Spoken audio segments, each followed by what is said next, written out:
जय हिंद friends, welcome to the learning gang.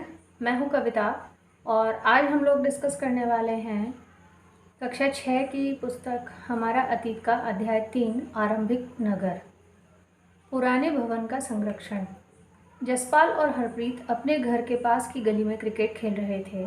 उन्होंने देखा कि कुछ लोग उस खंडहर की तारीफ कर रहे थे जिसे गली के बच्चे भुतहा घर कहा करते थे। एक ने कहा, इसकी वास्तुकला को देखो, क्या आपने कहीं लकड़ी पर इतनी सुंदर नक्काशी देखी है?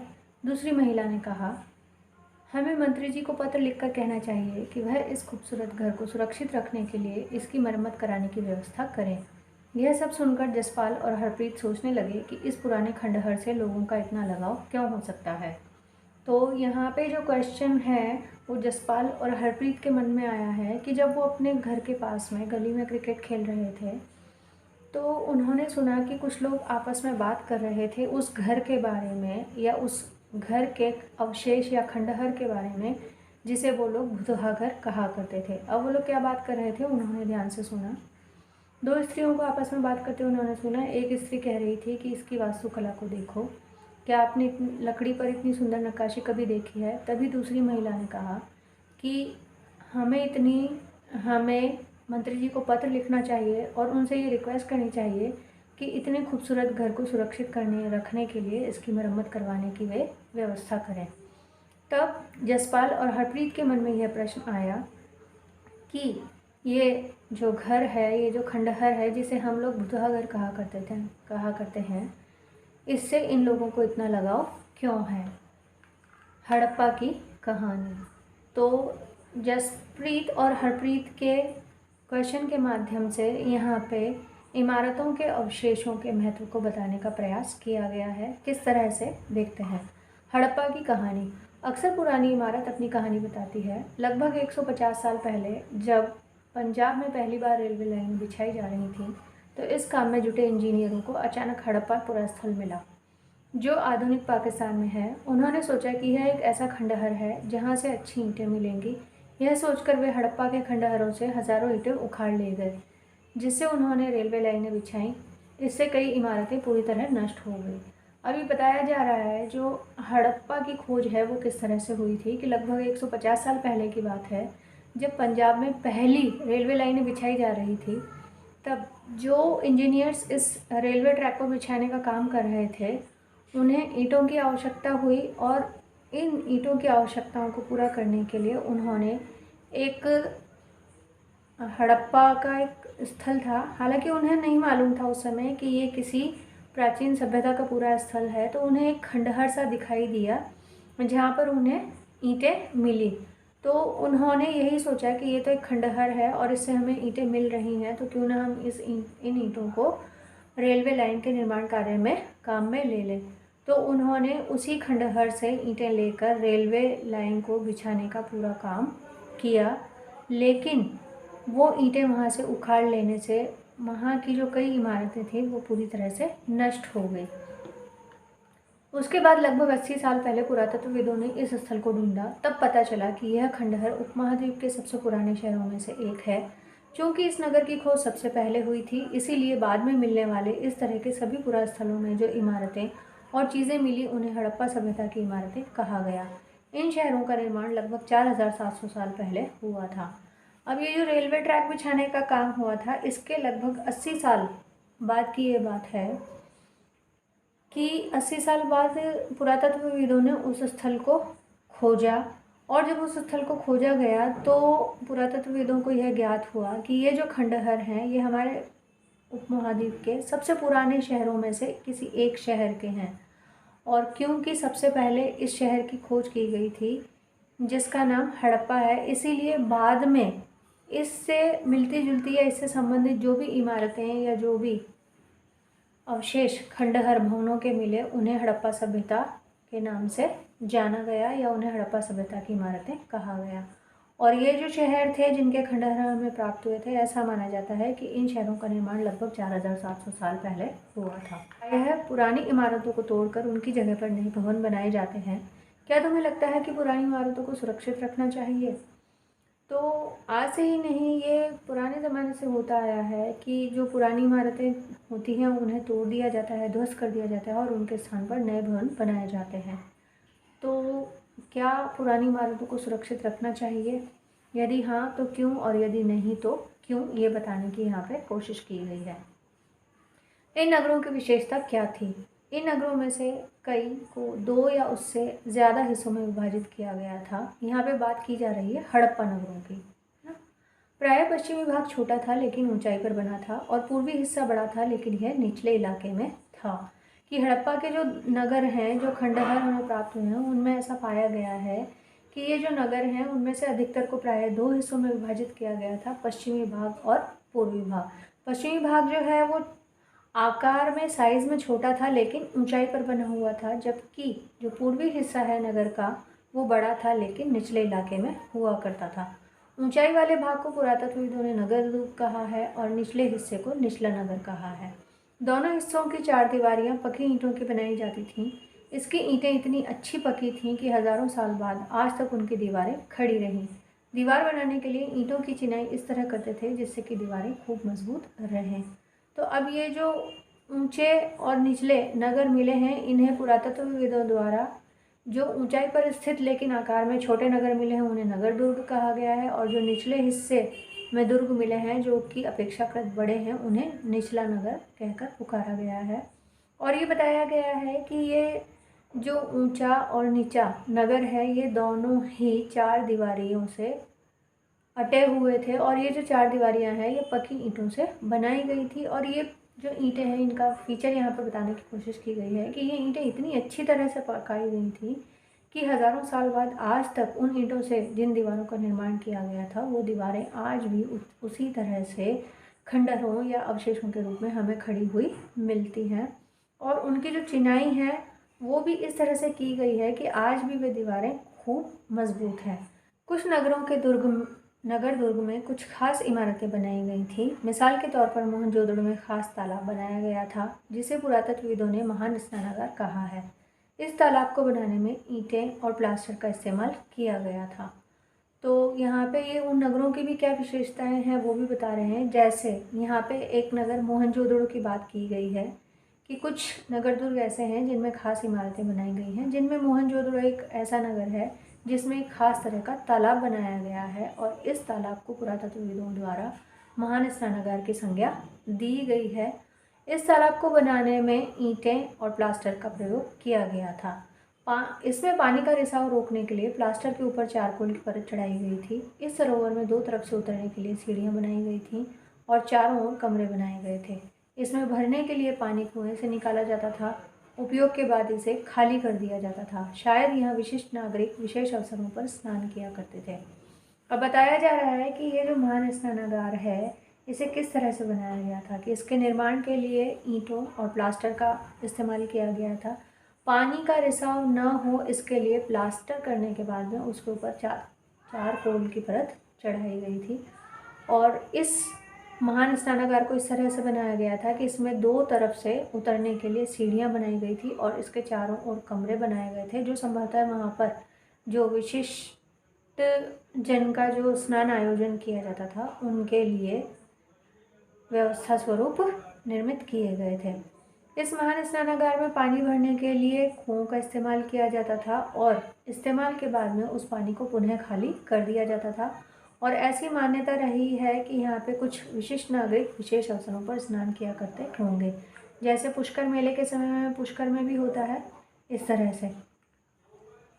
कालीबंगा और लोथल जैसे अन्य नगरों में अग्निकुंड मिले हैं जहाँ संभवतः यज्ञ किए जाते होंगे। हड़प्पा, मोहनजोदड़ो और लोथल जैसे कुछ नगरों में बड़े बड़े भंडारगृह मिले हैं। तो जिस तरह से मोहनजोदड़ो में महान स्नानागार के अवशेष मिले हैं उसी तरह से कालीबंगा और लोथल 2 ऐसे नगर हैं जिनमें अग्निकुंड मिले हैं जो कि यज्ञ किए जाने के साक्ष्य हैं। हड़प्पा, मोहनजोदड़ो और लोथल ऐसे नगर हैं जहाँ पर बड़े बड़े भंडारगृह भी मिले हैं, तो संभवतः अन्न का संरक्षण किया जाता रहा होगा। ये देखिए यहाँ पे मानचित्र में बताया गया है कौन कौन से ये जो नगर हैं उनके बारे में। ये नगर आधुनिक पाकिस्तान के पंजाब और सिंध प्रांतों, भारत के गुजरात, राजस्थान, हरियाणा और पंजाब प्रांतों में मिले हैं। इन सभी स्थलों से पुरातत्वविदों को अनोखी वस्तुएं मिली हैं, जैसे मिट्टी के लाल बर्तन जिन पर काले रंग के चित्र बने थे, यानी कि red and black painted wares जो हैं उनका संबंध सिंधु सभ्यता से है। पत्थर के बाट, मोहरे, मनके, तांबे के उपकरण और पत्थर के लंबे ब्लेड आदि भी यहाँ से मिले हैं। तो ये नक्शे में इनकी अवस्थिति बताई है। जो आधुनिक पाकिस्तान है उसका पंजाब प्रांत है, जो हमारा गुजरात है उसके कुछ नगर हैं, ये देखिए बताया गया है, चंगुरडो, धौलावीरा, सुरकोटदा, लोथल। और ये यहाँ पे हरियाणा के हैं, कालीबंगा, राखीगढ़ी। ये नदियाँ हैं यहाँ पे, झेलम, चेनाब, रावी, हड़प्पा, जो कि सिंधु की सहायक नदियाँ हैं। ये मोहनजोदड़ो की अवस्थिति बताई गई है सिंधु नदी के किनारे। और ये सोतका को है सैंधव सभ्यता का पश्चिमी छोर।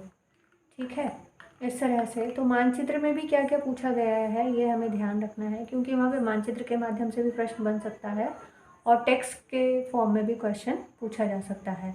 ये है उस महान स्नानागार का चित्र जिसके अवशेष मोहनजोदड़ो नामक नगर से प्राप्त हुए हैं। तो देखिए इसमें ये देखिए यहाँ पे दिखाया गया है, ये एक और से सीढ़ी है और इस साइड भी संभवतः इसी तरह की सीढ़ियाँ बनी हुई थी।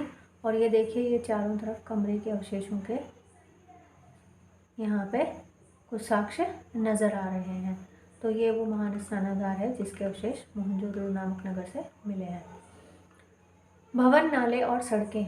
इन नगरों के घर आमतौर पर 1 या 2 मंजिले होते थे। घर के आंगन के चारों ओर कमरे बनाए जाते थे। अधिकांश घरों में अलग अलग स्नान घर होता था और कुछ घरों में कुएं भी होते थे। तो ये जो नगर हैं इनमें किस तरह के भवन, नाले या सड़कें निर्मित की जाती थी वो बताया गया है कि ये जो घर हैं वो प्रायः 1 मंजिल या 2 मंजिल के हुआ करते थे। और घर इस तरह के होते थे कि बीच में आंगन होता था और चारों तरफ कमरे बनाए जाते थे। और जो भी जितने भी घर अवशेष के रूप में मिले हैं उनमें पाया गया है कि प्रायः अधिकांश घरों में एक अलग से स्नान घर हुआ करता था और कुछ घरों में कुओं के साक्ष्य भी मिले हैं। कई नगरों में ढके हुए नाले थे, इन्हें सावधानी से सीधी लाइन में बनाया जाता था। हर नाली में हल्की ढलान होती थी ताकि पानी आसानी से बह सके। अक्सर घरों की नालियों को सड़कों की नालियों से जोड़ दिया जाता था, जो बाद में बड़े नालों में मिल जाती थी। नालों के ढके होने के कारण इनमें जगह जगह पर मेन होल बनाए गए थे, जिनके जरिए इनकी देखभाल और सफाई की जा सके। घर, नाले और सड़कों का निर्माण योजनाबद्ध तरीके से एक साथ ही किया जाता था। तो बताया जा रहा है कि जो घरों में स्नानागार के साक्ष्य मिले हैं उनमें किस तरह से पानी के निकासी की व्यवस्था की गई थी। तो कि नगरों में जो नाले हैं वो ढके हुए मिले हैं, बड़े बड़े नाले हुआ करते थे।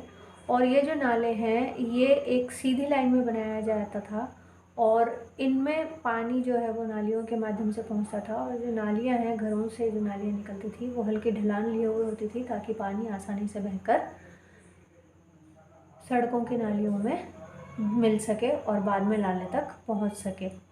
नालों के ढके होने के कारण, क्योंकि समय समय पर सफाई की भी आवश्यकता होती है, तो क्योंकि नाले ढके हुए थे इसलिए उन पर जगह जगह पर मेन होल बनाए गए थे जिससे कि आवश्यकता होने पर इनकी सफाई की जा सके। घर, नाले और सड़कों का निर्माण योजनाबद्ध तरीके से बहुत ही अच्छी तरीके से एक साथ किया जाता रहा होगा। इस तरह के साक्ष्य उन अवशेषों में हमें देखने को मिलते हैं। यहाँ पर वर्णित घरों और पिछले अध्याय में वर्णित घरों में तुम्हें क्या अंतर दिखाई देता है, कोई 2 अंतर बताओ। ये देखिए यहाँ पे चित्र दिया गया है ईंटों की चिनाई का कि कितनी मजबूती से ये चिनाई की गई थी हड़प्पा के नगरों में ईंटों की चिनाई। नगरीय जीवन। हड़प्पा के नगरों में बड़ी हलचल रहा करती होगी। यहाँ पर ऐसे लोग रहते होंगे जो नगर की खास इमारतें बनाने की योजना में जुटे रहते थे। ये संभवतः यहाँ के शासक थे। यह भी संभव है कि ये शासक लोगों को भेजकर दूर दूर से धातु, बहुमूल्य पत्थर और अन्य उपयोगी चीज़ें मंगवाते थे। तो ये बताया गया है कि जो हड़प्पा या मोहनजोदड़ो के जो नगर हैं, जो हड़प्पा सभ्यता के नगर हैं, वे किस तरह के रहे होंगे। तो अवशेषों के आधार पर ऐसा अनुमान लगाया गया है कि इन नगरों में तत्कालीन समय में बड़ी हलचल रही होगी और यहाँ पर रहने वाले जो लोग हैं वो इमारतें बनवाने के शौकीन रहे होंगे। और वो जो लोग हैं जिन्हें इमारतें बनवाने का शौक़ था वो हो सकता है, ऐसी संभावना है कि वो यहाँ के शासक रहे होंगे। और ये जो शासक हैं इनके होने में पूरी यह भी संभावना बताई गई है कि ये जो शासक हैं ये लोग दूर दूर से धातु, बहुमूल्य पत्थर और अन्य उपयोगी चीज़ें मंगवाते रहा होंगे। तो इस माध्यम से यह बताने का प्रयास किया जा रहा है कि सैंधव सभ्यता में व्यापार भी हुआ करता था और दूर दराज से देशों से अनेक तरह की चीज़ें मंगवाई जाती थीं। तो जब चीज़ें मंगवाई जाती थी तो भेजी भी जाती रही होंगी। शायद शासक लोग खूबसूरत मनकों तथा सोने चांदी से बने आभूषणों जैसी कीमती चीज़ों को अपने पास रखते होंगे। तो ये जो धातु, बहुमूल्य पत्थर और अन्य उपयोगी चीज़ें मंगवाते थे, उनके आधार पर यह अनुमान लगाया गया है कि ये जो शासक लोग हुआ करते थे, ये सोने चांदी से बने आभूषण या मनकों से बने आभूषण, ऐसी कीमती चीज़ें अपने पास रखते होंगे। इन नगरों में लिपिक भी होते थे जो मुहरों पर तो लिखते ही थे और शायद अन्य चीज़ों पर भी लिखते होंगे जो बच नहीं पाई हैं। ऐसा अनुमान लगाया गया है कि ये जो नगर हैं जिनमें शासकों की उपस्थिति का अनुमान लगाया गया है, यहाँ पर संभवतः लिपिक भी रहा करते होंगे जो कि मुहरों पर लेखन कार्य करते थे। और वे सिर्फ ऐसी संभावना जताई गई है कि वे सिर्फ मुहरों पर ही नहीं लिखते थे, वे अन्य चीज़ों पर भी लिखते रहे होंगे, लेकिन क्योंकि वे चीज़ें समय के साथ नष्ट हो गई हैं इसलिए वे हमें प्राप्त नहीं हुई हैं। इसके अलावा नगरों में शिल्पकार स्त्री पुरुष भी रहते थे जो अपने घरों या किसी उद्योग स्थल पर तरह तरह की चीज़ें बनाते होंगे। लोग लंबी यात्राएं भी करते थे और वहाँ से उपयोगी वस्तुएं लाते थे और साथ ही लाते थे सुदूर देशों के किस्से कहानियाँ। मिट्टी से बने कई खिलौने भी मिले हैं जिनसे बच्चे खेलते होंगे। तो यहाँ पे बताया गया है कि शासक वर्ग और लिपिक वर्ग के अलावा उन नगरों में संभावना है कि शिल्पकार भी रहा करते होंगे जो अपने घरों में या किसी अन्य स्थान पर उद्योग करते होंगे और उन उद्योगों के माध्यम से वो अलग अलग वस्तुएं या चीज़ें बनाते होंगे और उन चीज़ों को बेचने के लिए वे लोग लंबी यात्राएं भी करते रहे होंगे जिससे कि वे उन उपयोगी वस्तुओं को अपने साथ ले जाकर बेच सकें और उनके उपयोग की जो वस्तुएं हैं उन्हें वे खरीद सकें। तो इस तरह से वे वस्तुओं का आदान प्रदान करने के माध्यम से जब वे दूसरे देशों में जाया करते थे, तो जब वे लौट कर आया करते थे तो अपने साथ उन सुदूर देशों के किस्से और कहानियाँ भी साथ में लेके आया करते थे। साक्ष्य में मिट्टी के कई खिलौने भी मिले हैं जिनसे यह संभावना लगाई गई है कि बच्चे उस समय इन मिट्टी के खिलौनों से खेलते होंगे। नगर में रहने वाले लोगों की एक सूची बनाओ। क्या इनमें से कुछ ऐसे लोग हैं जो मेहरगढ़ जैसे गांवों में रहते थे? देखिए यहाँ पे साइड में पिक्चर दी गई है। सबसे ऊपर मोहनजोदड़ो की एक सड़क और उसमें बना नाला, ऊपर एक कुआं। ये देखिए, ये मोहनजोदड़ो की एक सड़क बनी हुई है, ये सड़क है और ये बीच में नाला बना हुआ है, ये एक कुआं बना हुआ है। बाईं और नीचे हड़प्पा की एक मुहर, ये मुहर है। इस मुहर के ऊपर चिन्ह एक खास लिपि में है। ये देखिए, ये जो चिन्ह हैं ये बने हुए हैं 1 2 3 4 5 6 7। या तो ये एक ही चिन्ह है, अगर एक चिन्ह है तब तो 7 और अगर ये अलग अलग है तो ये 8 चिन्ह है। इस मुहर के ऊपर चिन्ह एक खास लिपि में है। उपमहाद्वीप में पाए गए लेखन का यह प्राचीनतम उदाहरण है। विद्वानों ने इसे पढ़ने की कोशिश की है लेकिन अभी तक यह पता नहीं चल पाया है कि इसका अर्थ क्या है। दाईं ओर नीचे पक्की मिट्टी के खिलौने हैं। ये देखिए, ये पक्की मिट्टी के खिलौने हैं। नगर और नए शिल्प। आओ अब कुछ ऐसी चीज़ों के बारे में अध्ययन करें जो हड़प्पा के नगरों से प्राप्त हुई हैं। पुरातत्वविदों को जो चीज़ें वहाँ मिली हैं उनमें अधिकतर पत्थर, शंख, तांबे, कांसे, सोने और चांदी जैसी धातुओं से बनाई गई थी। तांबे और कांसे से औजार, हथियार, गहने और बर्तन बनाए जाते थे। सोने और चांदी से गहने और बर्तन बनाए जाते थे। यहाँ मिली सबसे आकर्षक वस्तुओं में मन के बाट और फलक हैं। अभी बताया जा रहा है कि जो हड़प्पा के नगर हैं उनसे कुछ अन्य चीज़ें भी प्राप्त हुई हैं और पुरातत्वविदों को जो चीज़ें वहाँ से मिली हैं उनमें अधिकतर जो चीज़ें हैं वो या तो पत्थर से बनी हुई है, तांबे, कांसे या सोने चांदी जैसी धातुओं से बनाई गई है या शंख से बनी हुई है। उनमें से भी तांबे और कांसे से मुख्य रूप से औजार, हथियार, गहने या बर्तन बनाए जाते थे और सोने और चांदी से ऐसी संभावना है कि गहने और बर्तन बनाए जाते थे। यहाँ पर अवशेषों में जो वस्तुएं मिली हैं उनमें सबसे आकर्षक जिन वस्तुओं को माना गया है वे हैं मन के बाट और फलक। ये यहाँ पे इनकी पिक्चर्स दी गई है। देखिए, ऊपर पत्थर के बाट को देखो, ये देखिए, ये पत्थर के बाट हैं। कितने ध्यान से और उपयुक्त तरीके से इन बाटों को बनाया गया है। इन्हें चर्ड पत्थर से बनाया गया था। तो यहाँ पे ये ध्यान रखना है कि बाट जो हैं वो चर्ड पत्थर से निर्मित किए जाते थे।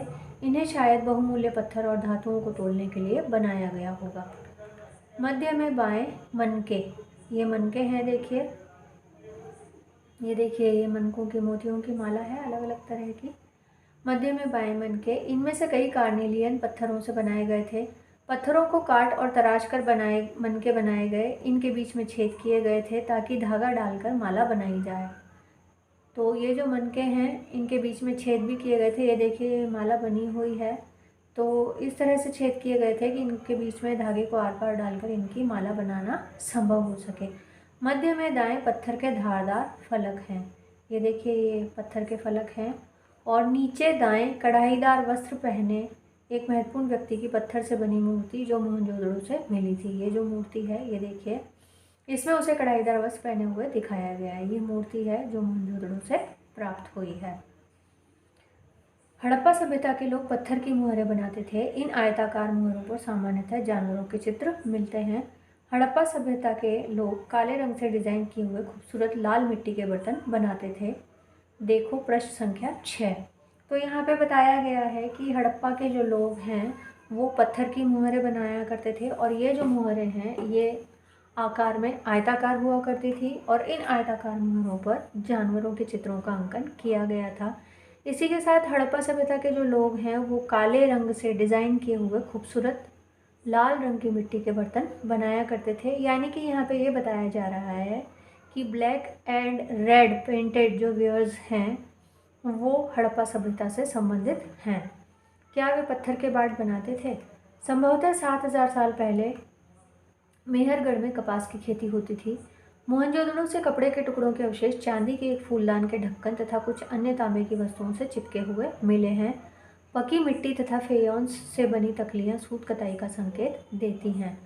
तो हमने पढ़ा था पिछले लेसन में कि मेहरगढ़ में कपास की खेती हुआ करती थी क्योंकि पाषाण काल के अंत तक कहा जा सकता है कि जो नवपाषाण काल है उस समय तक आते आते मानव ने संभवतः कपड़े पहनना शुरू कर दिया था और वे इन कपड़ों की बुनाई के लिए कपास का उपयोग किया करते थे।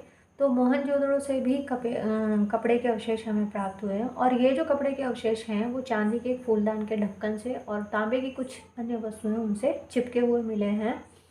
इसके अलावा वे इस कपड़े का निर्माण करने के लिए जिस तकली का प्रयोग किया करते थे वो जो तकलियाँ हैं वो पकी मिट्टी और फेउंस से बनी हुई मिलती हैं। तो ये जो तकलियाँ हैं इनसे संकेत मिलता है कि हड़प्पा के जो लोग हैं वो कपड़े बुनने की कला में माहिर थे। इनमें से अधिकांश वस्तुओं का निर्माण विशेषज्ञों ने किया था। विशेषज्ञ उसे कहते हैं जो किसी खास चीज़ को बनाने के लिए खास प्रशिक्षण लेता है, जैसे पत्थर तराशना, मनके चमकाना या फिर मुहरों पर पच्चीकारी करना आदि। तो ये जो अवशेष वस्तुएं हमें मिली हैं इनके बारे में यह अनुमान लगाया गया है कि ये जो वस्तुएं हैं ये संभवतः विशेषज्ञों द्वारा निर्मित की गई थी। और विशेषज्ञ कौन होते हैं उन्हें यहाँ पर डिफाइन करने की कोशिश की गई है कि विशेषज्ञ वे व्यक्ति होते हैं जो किसी एक विशेष काम को करने के लिए एक विशेष तरह का प्रशिक्षण हासिल करते हैं।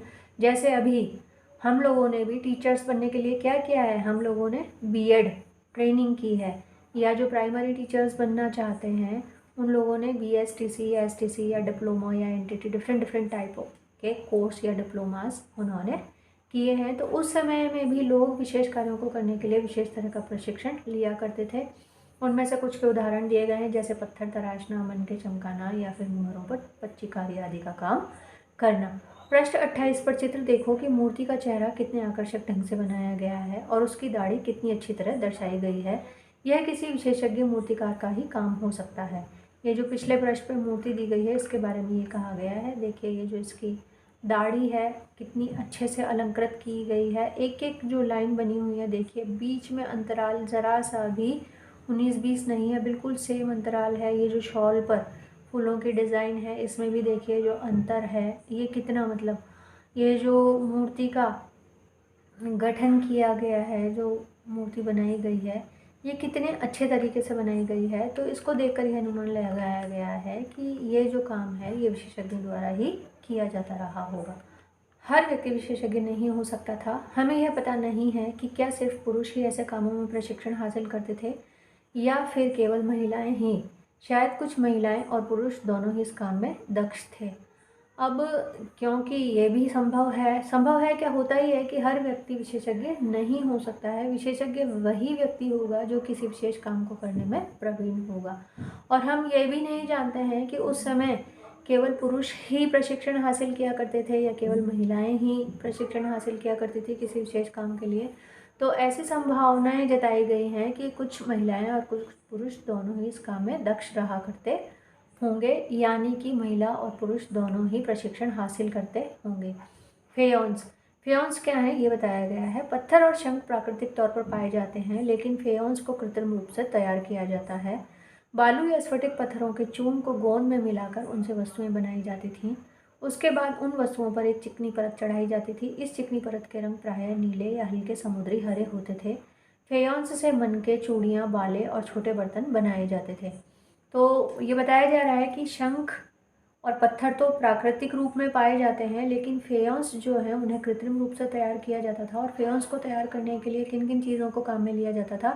बालू और स्फटिक के पत्थरों का चूर्ण बनाया जाता था और उसे गोंद मिलाकर उनसे वस्तुएं बनाई जाती थी और इन वस्तुओं पर एक चिकनी परत चढ़ा दी जाती थी। ये जो चिकनी परत है, इसके जो रंग हुआ करते थे ये नीले या हल्के समुद्री हरे होते थे। और इन फेयोन्स से फिर क्या बनाया जाता था बाद में? इन फेयोन्स से बाद में मनके, चूड़ियाँ, बाले और छोटे बर्तन बनाए जाते थे। यानी कि कुल मिलाकर कहा जा सकता है कि फेयोन्स से आभूषण और छोटे बर्तन बनाने का कार्य किया जाता था। कच्चे माल की खोज में कच्चा माल उन पदार्थों को कहते हैं जो या तो प्राकृतिक रूप से मिलते हैं या फिर किसान या पशुपालक उनका उत्पादन करते हैं। जैसे लकड़ी या धातुओं के अयस्क प्राकृतिक रूप से उपलब्ध कच्चे माल हैं। अब कच्चा माल क्या होता है ये बताया जा रहा है, और कच्चे माल की खोज में हड़प्पा सभ्यता के लोग कहाँ जाते रहे होंगे, कैसे प्राप्त करते होंगे, ये बताने की यहाँ पे कोशिश की गई है। तो कच्चा माल उस पदार्थ को कहते हैं जो प्राकृतिक अवस्था में हमें प्राकृतिक रूप में मिलता है या फिर कृषक या पशुपालक उसका उत्पादन करते हैं। जैसे उदाहरण बताया गया है यहाँ पे लकड़ी या धातुओं के अयस्क जो कि हमें प्राकृतिक रूप में कच्चे माल के रूप में उपलब्ध होते हैं और फिर इनके द्वारा कई चीज़ें बनाई जाती हैं। इनसे फिर कई तरह की चीज़ें बनाई जाती हैं। मिसाल के तौर पर किसानों द्वारा पैदा किए गए कच्चे कपास को कच्चा माल कहते हैं, जिससे बाद में कताई बुनाई करके कपड़ा तैयार किया जाता है। तो यहाँ पे एक उदाहरण के माध्यम से बताया गया है कि किसान जिस कपास को उत्पन्न करते हैं खेती के माध्यम से या कृषि के माध्यम से, वो जो कपास है क्योंकि वो प्राकृतिक रूप में है इसीलिए उसे कच्चा माल कहा जाता है, और बाद में उसकी कताई बुनाई करके जो कपड़ा बुना जाता है, जो कपड़ा बनाया जाता है, वो उसका तैयार माल या पका माल है। हड़प्पा में लोगों को कई चीज़ें वहीं मिलती थीं, लेकिन तांबा, लोहा, सोना, चांदी और बहुमूल्य पत्थरों जैसे पदार्थों का वे दूर दूर से आयात करते थे। तो हड़प्पा सभ्यता के बारे में अब बताया गया है कि कुछ वस्तुएं तो ऐसी थी जो हड़प्पाई लोगों को वहीं की वहीं उपलब्ध हो जाया करती थीं, लेकिन कुछ वस्तुएं जिनमें मुख्य रूप से धातु है और उन धातुओं में भी तांबा, लोहा, सोना, चांदी और बहुमूल्य पत्थर ऐसी वस्तुएं हैं जिन्हें वे दूर दूर से आयात किया करते थे। हड़प्पा के लोग तांबे का आयात संभवतः आज के राजस्थान से करते थे। यहाँ तक कि पश्चिम एशियाई देश ओमान से भी तांबे का आयात किया जाता था। बताया जा रहा है कि ये जो धातु बताए हैं उन्होंने ये कहाँ कहाँ से हड़प्पाई लोग मंगवाया करते थे। तो ऐसा अनुमान लगाया गया है कि वर्तमान जो राजस्थान है, जो भारत के पश्चिम में स्थित है, जो राजस्थान प्रदेश है, वहाँ से ये लोग तांबे का आयात किया करते थे। इसके अलावा जो पश्चिमी एशियाई देश ओमान है, वहाँ से भी हड़प्पाई लोग तांबे का आयात किया करते थे। कांसा बनाने के लिए तांबे के साथ मिलाई जाने वाली धातु टीन का आयात आधुनिक ईरान और अफगानिस्तान से किया जाता था, क्योंकि हमने पढ़ा है कि हड़प्पा सभ्यता जो है वो एक कांस्य युगीन या कांस्यकालीन सभ्यता है। तो कांसा बनाने के लिए तांबे के साथ साथ ये टीन मिलाया करते थे। तो उस टीन को ये कहाँ से आयातित किया करते थे? ये जो टीन है ये आधुनिक ईरान या अफगानिस्तान या दोनों जगहों से ही आयात किया जाता था। सोने का आयात आधुनिक कर्नाटक और बहुमूल्य पत्थर का आयात गुजरात, ईरान और अफगानिस्तान से किया जाता था। सोना जो कि एक बहुमूल्य धातु हुआ करता था उस समय में भी, उसका आयात ये लोग कर्नाटक से किया करते थे, और बहुमूल्य पत्थरों का आयात, ये अलग अलग तरह के पत्थरों का आयात अलग अलग जगहों जिनमें गुजरात, ईरान और अफगानिस्तान शामिल है, वहाँ से किया करते थे। ये देखिए पिक्चर्स में बताया गया है, ये एक छोटी सी बैलगाड़ी है और ये मोहर है जिस पर नाव का चित्र बना हुआ है। चीज़ों को एक जगह से दूसरी जगह कैसे ले जाया जाता था, इन चित्रों को देखो। एक खिलौना है और दूसरी एक मोहर है। ये तो एक खिलौना है और एक ये मोहर है। क्या तुम बता सकते हो कि हड़प्पा के लोग यातायात के लिए किन साधनों का प्रयोग करते थे? पिछले अध्यायों में क्या तुमको पहिए वाले वाहनों की जानकारी दी गई है? तो देखते हैं कि क्या बताया गया है। बच्चों का खिलौना हल। आज हल चलाने वाले ज़्यादातर किसान पुरुष होते हैं। हमें ज्ञात नहीं है कि क्या हड़प्पा में भी यही प्रथा थी। नगरों में रहने वालों के लिए भोजन। लोग नगरों के अलावा गांवों में भी रहते थे। वे अनाज उगाते थे और जानवर पालते थे। किसान और चरवाहे ही शहरों में रहने वाले शासकों, लेखकों और दस्तकारों को खाने के सामान देते थे। पौधों के अवशेषों से पता चलता है कि हड़प्पा के लोग गेहूं, जौ, दालें, मटर, धान, तिल और सरसों उगाते थे। तो यहाँ पे बताया गया है कि जो नगरों में रहने वाले लोग थे उन्हें कैसे भोजन मिलता था, और जो गाँवों में रहने वाले लोग थे उन्हें भोजन की प्राप्ति कैसे होती थी।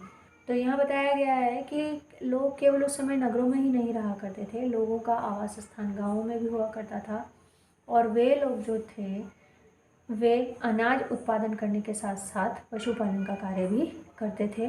और किसान और जो चरवाहे हुआ करते थे वो शहरों में रहने वाले जो संभ्रांत वर्ग के लोग हुआ करते थे, जिनमें शासक, लेखक और दस्तकार हुआ करते थे, उन्हें अपने सामान देते थे। उस समय के जो पौधों के अवशेष मिले हैं उनसे पता चला है कि जो हड़प्पाई लोग हैं वो गेहूं, जौ, दाल, मटर, धान, तिल और सरसों का उत्पादन किया करते थे। ज़मीन की जुताई के लिए हल का प्रयोग एक नई बात थी। हड़प्पा काल के हल तो नहीं बच पाए हैं क्योंकि वे प्रायः लकड़ी से बनाए जाते थे, लेकिन हल के आकार के खिलौने मिले हैं। तो बिल्कुल ऑब्वियसली यदि वो खेती कर रहे हैं तो खेती करने के लिए वो किसी न किसी औजार का उपयोग किया करते होंगे। तो खेती जो ज़मीन की जुताई के लिए वो जिस औजार का प्रयोग किया करते थे वो हल था, और हल का प्रयोग उस समय में एक नई बात रही होगी संभवतः। तो हड़प्पा काल के हमें हल के साक्ष्य तो नहीं मिले हैं, लेकिन हल के आकार के खिलौने हमें साक्ष्य रूप में प्राप्त हुए हैं। और हल क्यों नहीं मिले हैं? क्योंकि हल जो है वो लकड़ी से बनाए जाते होंगे, और इतने समय में वो जो लकड़ी के हल हैं वो नष्ट हो गए होंगे, ऐसा अनुमान लगाया गया है। इस क्षेत्र में बारिश कम होती है, इसीलिए सिंचाई के लिए लोगों ने कुछ तरीके अपनाए होंगे। संभवतः पानी का संचय किया जाता होगा और ज़रूरत पड़ने पर उसे फसलों की सिंचाई की जाती होगी।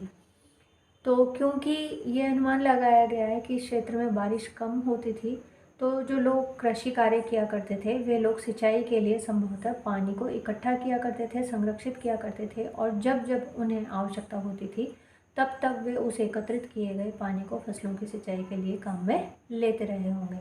हड़प्पा के लोग गाय, भैंस, भेड़ और बकरियां पालते थे। बस्तियों के आसपास तालाब और चारागाह होते थे। तो जो हड़प्पाई लोग हैं वो पशुपालन भी जानते थे और करते थे। वे लोग जिन जानवरों का पालन करते थे उनमें गाय, भैंस, भेड़ और बकरियां थी। और ये हमें कैसे पता चला है? ये हमें पता चला है हड्डियों के अवशेषों के आधार पर। और ये भी अनुमान लगाया गया है कि जो बस्तियां हैं उनके आसपास तालाब और चारागाह रहे होंगे, तभी पशुपालन उनके लिए संभव रहा होगा। लेकिन सूखे महीनों में मवेशियों के झुंडों को चारा पानी की तलाश में दूर दूर तक ले जाया जाता था। वे बेर जैसे फसलों को इकट्ठा करते थे, मछलियाँ पकड़ते थे और हिरण जैसे जानवरों का शिकार भी करते थे। तो ये बताया जा रहा है कि जब गर्मी का मौसम आया करता था, या जिस समय में बारिश का मौसम चला जाया करता था या पानी की कमी हुआ करती थी, उस समय में वे लोग मवेशियों को लेकर एक अन्य स्थान पर चले जाया करते थे पानी की तलाश में। इसके अलावा फलों में वे बेर इकट्ठा किया करते थे, मछलियाँ पकड़ते थे और हिरण जैसे जानवरों का शिकार भी किया करते थे, और इस तरह से वे अपने भोजन की आवश्यकताओं को पूरी किया करते थे। गुजरात में हड़प्पाकालीन नगर का सूक्ष्म निरीक्षण। कच्छ के इलाके में खदिर बेत के किनारे धोलावीरा नगर बसा था। वहाँ साफ पानी मिलता था और ज़मीन उपजाऊ थी। अब ये बताया जा रहा है कि गुजरात का जो नगर धोलावीरा हमें अवशेष के रूप में मिला है, हड़प्पाई सभ्यता के अवशेष के रूप में, वो कहाँ पर था उसकी स्थिति बता रहे हैं। ये कच्छ के इलाके में खदिर बेत के किनारे, और ये जो धोलावीरा है वहाँ पर साफ पानी मिलता था और वहाँ की ज़मीन भी उपजाऊ थी। जहाँ हड़प्पा सभ्यता के कई नगर 2 भागों में विभक्त थे, वहाँ धोलावीरा नगर को 3 भागों में बांटा गया था। इसके हर हिस्से के चारों ओर पत्थर की ऊंची ऊंची दीवार बनाई गई थी। इसके अंदर जाने के लिए बड़े बड़े प्रवेश द्वार थे। इस नगर में एक खुला मैदान भी था जहाँ सार्वजनिक कार्यक्रम आयोजित किए जाते थे। यहाँ मिले कुछ अवशेषों में हड़प्पा लिपि के बड़े बड़े अक्षरों को पत्थरों में खुदा पाया गया है। इन अभिलेखों को संभवतः लकड़ी में जड़ा गया था। यह एक अनोखा अवशेष है क्योंकि आमतौर पर हड़प्पा के लेख मुहर जैसी छोटी वस्तुओं पर पाए जाते हैं। Excuse me. तो अब यहाँ पे ये जो गुजरात में जो हड़प्पाकालीन नगर धौलावीरा प्राप्त हुआ है उसके बारे में बताया गया है कि सबसे पहले तो इसकी अवस्थिति बताई गई है कि धौलावीरा जो है वो कच्छ के इलाके में खदिर बेट के किनारे पर स्थित था और यहाँ की जो ज़मीन है वो बहुत उपजाऊ थी, यहाँ पर साफ़ पानी भी उपलब्ध था। और ये किस तरह से हड़प्पा के अन्य नगरों से अलग था ये बताया गया है यहाँ पे कि जब हमने ऊपर पढ़ा था हमने कि हड़प्पाई नगर जो है वो प्रायः 2 भागों में बंटते हैं, लेकिन धौलावीरा जो नगर है उसे 3 भागों में बांटा गया है। और ये जो धौलावीरा नगर है इसके चारों ओर पत्थर की ऊंची ऊंची दीवारें बनाई गई थी और इस नगर में प्रवेश के लिए प्रवेश द्वार हुआ करते थे जो कि बड़े बड़े हुआ करते थे। इसके साथ इस नगर में एक मैदान के भी साक्ष्य मिले हैं जिससे यह संभावना लगाई गई है कि यहाँ पर सार्वजनिक कार्यक्रमों का आयोजन किया जाता रहा होगा। इसी के साथ यहाँ पे एक टैबलेट जिसे हम कह सकते हैं मिला है जिस पर बड़े बड़े अक्षरों में खुदाई से कुछ लिखा हुआ मिला है। और ये अभिलेख जो है वो अन्य अभिलेखों से किस प्रकार से भिन्न है कि अधिकांश जो हड़प्पाई लेख है वो किन पर खुदे हुए मिले हैं, मुहरों पर लिखे हुए मिले हैं, लेकिन ये जो अभिलेख है, ये जो टैबलेट है, ये लकड़ी में जड़ा हुआ है। ये इसकी एक अलग विशेषता है। गुजरात की खंबात की खाड़ी में मिलने वाली साबरमती की एक उपनदी के किनारे बसा लोथल नगर ऐसे स्थान पर बसा था जहाँ कीमती पत्थर जैसा कच्चा माल आसानी से मिल जाता था। अब एक अन्य नगर बता रहे हैं लोथल कि गुजरात में जो खंबात की खाड़ी है वहाँ पर, गुजरात में खंबात की खाड़ी में साबरमती नदी की एक उपनदी मिलती है, उसके किनारे पर गुजरात का जो लोथल नगर है वो बसा हुआ था। और लोथल के आसपास का जो क्षेत्र है वहाँ पर कीमती पत्थरों की प्राप्ति आसानी से हो जाया करती थी। यह पत्थरों, शंखों और धातुओं से बनाई गई चीज़ों का एक महत्वपूर्ण केंद्र था। इस नगर में एक भंडार गृह भी था। इस भंडार गृह से कई मुहरें और मुद्रांकन या मुहरबंदी गीली मिट्टी पर दबाने से बनी उनकी छाप मिले हैं। तो ये जो लोथल नामक नगर मिला है यहाँ के लिए बताया गया है कि यहाँ पर कीमती पत्थर जैसा कच्चा माल बहुत आसानी से मिल जाया करता था। तो इस कच्चे माल की उपलब्धता की वजह से ही ये पत्थरों, शंखों और धातुओं से बनाई हुई चीज़ों का एक महत्वपूर्ण केंद्र हुआ करता था। यहाँ पर एक गोदाम या आप कह सकते हैं माल गोदाम के भी साक्ष्य हमें मिले हैं जिससे ये पता चलता है कि ये लोग उन चीज़ों का संरक्षण करके रखा करते थे, क्योंकि उस भंडार गृह से जो चीज़ें मिली हैं उनमें मुहर और मुहरबंदी के साक्ष्य हमें मिलते हैं। ये देखिए लोथल बंदरगाह की पिक्चर यहाँ पर दिखाई गई है। लोथल का बंदरगाह, यह बड़ा तालाब लोथल का बंदरगाह रहा होगा जहाँ समुद्र के रास्ते आने वाली नावें रुकती थी। संभवतः यहाँ पर माल चढ़ाया और उतारा जाता रहा होगा। ये देखिए ये जो जगह है यहाँ पर, ये नाव के लिए लंगर डालने और नाव या जहाज़ के लिए लंगर डालने या खड़े रहने के लिए ये जगह बनाई गई होंगी। यहाँ पर एक इमारत मिली है जहाँ संभवतः मनके बनाने का काम होता था। पत्थर के टुकड़े, अध बने मनके बनाने वाले उपकरण और तैयार मनके भी यहाँ मिले हैं। तो यहाँ पे जो भंडार गृह मिला है या जो इमारत मिली है वो एक फैक्ट्री होने के साक्ष्य हमारे सामने प्रस्तुत करते हैं। तो ऐसा अनुमान लगाया गया है कि ये जो इमारत मिली है यहाँ पर मनके बनाने का काम होता होगा, क्योंकि यहाँ से पत्थर के टुकड़े और आधे बने हुए मनके और मनके बनाने के उपकरण और बिल्कुल तैयार मनके भी यहाँ से हमें मिले हैं। तो ऐसी संभावना जताई गई है कि ये मनके बनाने का गोदाम या फैक्ट्री रही होगी। मुद्रा, मुहर और मुद्रांकन या मुहरबंदी।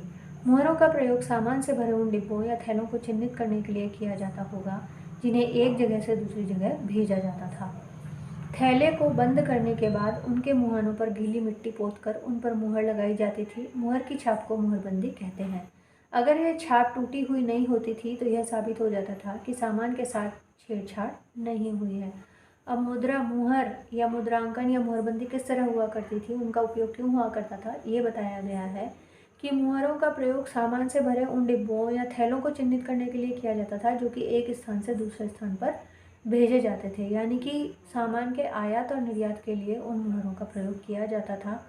और उन मुहरों के, जब वो जो थैले हुआ करते थे उन पर किस तरह से उन मुहरों का प्रयोग किया जाता था कि उन थैलों के में सामान भर के उनके मुंह को बंद कर दिया जाता था और उनके उस बंद मुंह पर गीली मिट्टी पोत दी जाती थी और उस गीली मिट्टी पर उन मुहरों की छाप लगाई जाती थी, जिसे और उस छाप लगाने की ये जो प्रक्रिया थी उसे मुहरबंदी कहा गया है यहाँ पे।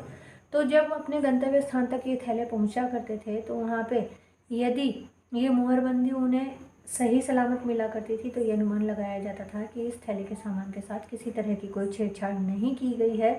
जितनी मात्रा में और जितना सामान यहाँ भेजा गया था वो उन्हें पूरा मिला है।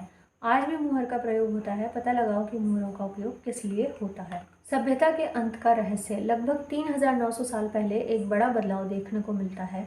अचानक लोगों ने इन नगरों को छोड़ दिया। लेखन, मुहर और बाटों का प्रयोग बंद हो गया। दूर दूर से कच्चे माल का आयात काफ़ी कम हो गया। मोहनजोदड़ो में सड़कों पर कचरे के ढेर बनने लगे। जल निकास प्रणाली नष्ट हो गई और सड़कों पर ही झुग्गीनुमा घर बनाए जाने लगे। तो ये बताया जा रहा है कि हड़प्पा जो सभ्यता है उसका अंत किस तरह से हुआ होगा। तो ये जो अंत है इसके लिए जो बदलाव देखने को मिलते हैं, इन बदलावों का आरंभ लगभग 3900 वर्ष पहले से हुआ प्रतीत होता है। और ये जो बदलाव थे वो किस तरह के थे, इन बदलावों में ये देखा गया कि जो लोग थे नगरों में रहने वाले, उन्होंने उन नगरों को छोड़ दिया था। लेखन, मुहर और बाटों का प्रयोग बंद हो चुका था। कच्चे माल का जो दूर दूर से आयात हुआ करता था वो कम हो गया था। और मोहनजोदड़ो के नगरों में सड़कों पर कचरे के ढेर बनने लगे थे। वहाँ की जो इतनी व्यवस्थित जल निकास प्रणाली थी वो नष्ट होने लगी थी और सड़कों पर ही लोग घर बनाकर रहने लगे थे। यह सब क्यों हुआ कुछ पता नहीं। कुछ विद्वानों का कहना है कि नदियाँ सूख गई थी, अन्य का कहना है कि जंगलों का विनाश हो गया था। इस कारण ये हो सकता है कि ईंटें पकाने के लिए ईंधन की ज़रूरत पड़ती थी। इसके अलावा मवेशियों के बड़े बड़े झुंडों से चरागाह और घास वाले मैदान समाप्त हो गए होंगे। कुछ इलाकों में बाढ़ आ गई, लेकिन इन कारणों से यह स्पष्ट नहीं हो पाता कि सभी नगरों का अंत कैसे हो गया, क्योंकि बाढ़ और नदियों के सूखने का असर कुछ ही इलाकों में हुआ होगा। तो विद्वान ऐसा अनुमान लगा रहे हैं कि ये जो मोहनजोदड़ो या हड़प्पा के नगर हैं वो क्यों सुनसान हो गए होंगे, कि इसके कई कारण रहे होंगे, जिनमें से कुछ एक वो बताने का यहाँ पे प्रयास कर रहे होंगे। जिनमें से एक बताया गया है कि हो सकता है नदियाँ सूख गई हों, या ये भी हो सकता है क्योंकि वे लोग एक ही जगह पर रहा करते थे, मवेशी भी पाला करते थे और वे ईंटें पकाने के लिए भी जंगलों से ईंधन लिया करते थे। तो लगातार जंगलों के प्रयोग से प्रायः जंगल नष्ट हो गए होंगे। इसके अलावा ये भी संभावना है क्योंकि वे बड़ी संख्या में पशुपालन करते थे, मवेशी रखा करते थे, तो इन मवेशियों की बढ़ती संख्या के कारण चरागाह और घास वाले मैदान समाप्त हो गए होंगे। या ये हो सकता है कि कुछ इलाकों में नदियाँ सूख गई थी, वहीं कुछ इलाकों में संभावना है कि बाढ़ आ गई होगी। लेकिन फिर भी ऐसा लगता है कि ये सारी घटनाएं जो हैं वो अलग अलग इलाकों में अलग अलग तरह से घटित हुई होंगी। सभी जगहों पर एक साथ एक सी घटना तो नहीं हो सकती है। तो फिर सभी नगरों का अंत कैसे हुआ होगा। ऐसा लगता है कि शासकों का नियंत्रण समाप्त हो गया। जो भी हुआ हो, परिवर्तन का असर बिल्कुल साफ दिखाई देता है। तो ऐसा अनुमान लगाया गया है कि जो हड़प्पा सभ्यता के जो शासक या जो राजा वर्ग हुआ करते थे, उनका अपने शासन पर नियंत्रण समाप्त हो गया होगा। संभावना कुछ भी रही हो, लेकिन वहाँ पर जो भी परिवर्तन हुए थे उनका असर स्पष्ट दिखाई देता है। आधुनिक पाकिस्तान के सिंध और पंजाब की बस्तियां उजड़ गई थी। कई लोग पूर्व और दक्षिण के इलाकों में नई और छोटी बस्तियों में जाकर बस गए। तो ये बताया गया है कि आधुनिक जो पंजाब है, जो तत्कालीन सिंध सभ्यता के स्थल वहाँ पर भी मिले हैं। सिंध और पंजाब की जो वहाँ पर बस्तियाँ हैं वे भी उजड़ गई थी और इन उजड़ी हुई बस्तियों से कई लोग पूर्व और दक्षिण के इलाकों में नई और छोटी बस्तियों में जाकर बस गए थे। और इसके लगभग 1400 साल बाद नए नगरों का विकास हुआ। इनके बारे में तुम अध्याय 5 और अध्याय 8 में पढ़ोगे। तो ये जो लगभग 1400 साल बाद नगरों के विकास की बात की गई है, ये जो द्वितीय नगरीय सभ्यता है महाजनपदकालीन संभवतः उसकी बात की गई है, क्योंकि वैदिक सभ्यता को तो एक ग्रामीण सभ्यता माना गया है। अन्यत्र अपने एटलस में मिस्र ढूंढो। नील नदी के आसपास वाले इलाकों को छोड़कर मिस्र का अधिकांश भाग रेगिस्तान है। लगभग 5000 साल पहले मिस्र में शासन करने वाले राजाओं ने सोना, चांदी, हाथी दांत, लकड़ी और हीरे जवाहरात लाने के लिए अपनी सेनाएं दूर दूर तक भेजी। इन्होंने बड़े बड़े मकबरे बनवाए जिन्हें पिरामिड के नाम से जाना जाता है।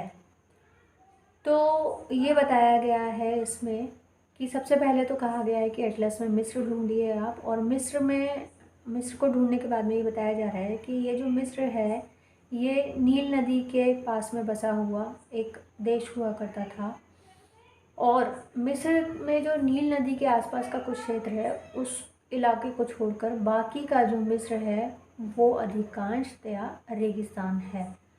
और जो यहाँ पर लगभग 5000 साल पहले मिस्र में जो लोग या जो शासक राज्य किया करते थे उन्होंने सोना, चांदी, हाथी दांत, लकड़ी और हीरे जवाहरात मंगाने के लिए या लाने के लिए अपनी सेनाएं दूर दूर तक भेजी थी। इसी के साथ इन्होंने बड़े बड़े मकबरे भी बनवाए थे जिन्हें पिरामिड कहा जाता है। हम सभी जानते हैं कि मिस्र के पिरामिड फेमस हैं। राजाओं के मरने पर उनके शवों को इन्हीं पिरामिडों में दफनाकर सुरक्षित रखा जाता था। इन शवों को ममी कहा जाता था। उनके शवों के साथ और भी अनेक चीज़ें दफनाई जाती थीं। इनमें खाद्यान्न, पेय, वस्त्र, गहने, बर्तन, वाद्य यंत्र, हथियार और जानवर शामिल हैं। कभी कभी शव के साथ उनके सेवक और सेविकाओं को भी दफनाया जाता था। दुनिया के इतिहास में शवों को दफनाने की परंपरा को देखते हुए मिस्र में सबसे ज़्यादा धन दौलत खर्च किया जाता था। तो ये मिस्र के बारे में बताया जा रहा है कि मिस्र के जो लोग हैं वो बहुत ही वैभवशाली जीवन जिया करते थे। जो शासक हुआ करते थे उनके मरने के बाद में उनके शवों को पिरामिडों में दफनाया जाता था और ये जो पिरामिड है इनमें शवों को एक रासायनिक लेप लगाकर और फिर इन्हें दफनाया जाता था और इन शवों को ममी कहा जाता था। और केवल इन शवों को ही नहीं दफनाया जाता था, इन शवों के साथ अनेक चीज़ें दफनाई जाती थी जिनमें खाद्यान्न, पेय, वस्त्र, गहने, बर्तन, वाद्य यंत्र, हथियार आदि शामिल हुआ करते थे। और कभी कभी ऐसा भी हुआ करता था कि इन शवों के साथ जो राजा के या जो शासक वर्ग के सेवक सेविकाएं होते थे उन्हें भी दफना दिया जाता था। और ऐसा माना जाता है कि जो मिस्र में ये जो शवों को दफनाने की परंपरा देखी गई है इसके आधार पर ऐसा अनुमान लगाया गया है कि मिस्र में विश्व एक ऐसा देश रहा है जो कि दाह संस्कार की परंपरा पर भी एक बहुत बड़ी रकम खर्च किया करते थे। तो यहाँ पर इस अन्यत्र वाले कॉलम के माध्यम से जसप्रीत और हरप्रीत के प्रश्न का उत्तर देने का प्रयास किया गया है कि क्यों इमारतों को संरक्षित और सुरक्षित रखने का प्रयास किया जाना चाहिए, कि उन इमारतों की क्या विशेषताएं रही होंगी। जैसे यहाँ पे मिस्र के पिरामिडों की विशेषता बताने का प्रयास किया जा रहा है और साथ में ये भी है कि ये जो मिस्र के जो पिरामिड हैं इनसे खगोलीय जानकारी भी हासिल की जाती थी। तो इस तरह से एक साथ दो काम हो जाया करते थे। तो फ्रेंड्स, उम्मीद है कि वीडियो आपको पसंद आया होगा। जो इस लेसन के क्वेश्चन आंसर हैं वो हम नेक्स्ट वीडियो में क्वेश्चन आंसर सेगमेंट में कवर करेंगे। उम्मीद है कि वीडियो आपको पसंद आया होगा। वीडियो पसंद आया हो तो प्लीज़ इसे लाइक और शेयर करना ना भूलें। नेक्स्ट वीडियो के नोटिफिकेशन को पाने के लिए प्लीज़ बेल आइकॉन को प्रेस करें और मेरी आपसे रिक्वेस्ट है कि मेरे चैनल को सब्सक्राइब करें और इसे अपने फ्रेंड्स के साथ शेयर करें।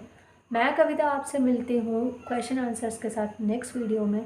तब तक के लिए जय हिंद, व्यस्त रहिए, मस्त रहिए।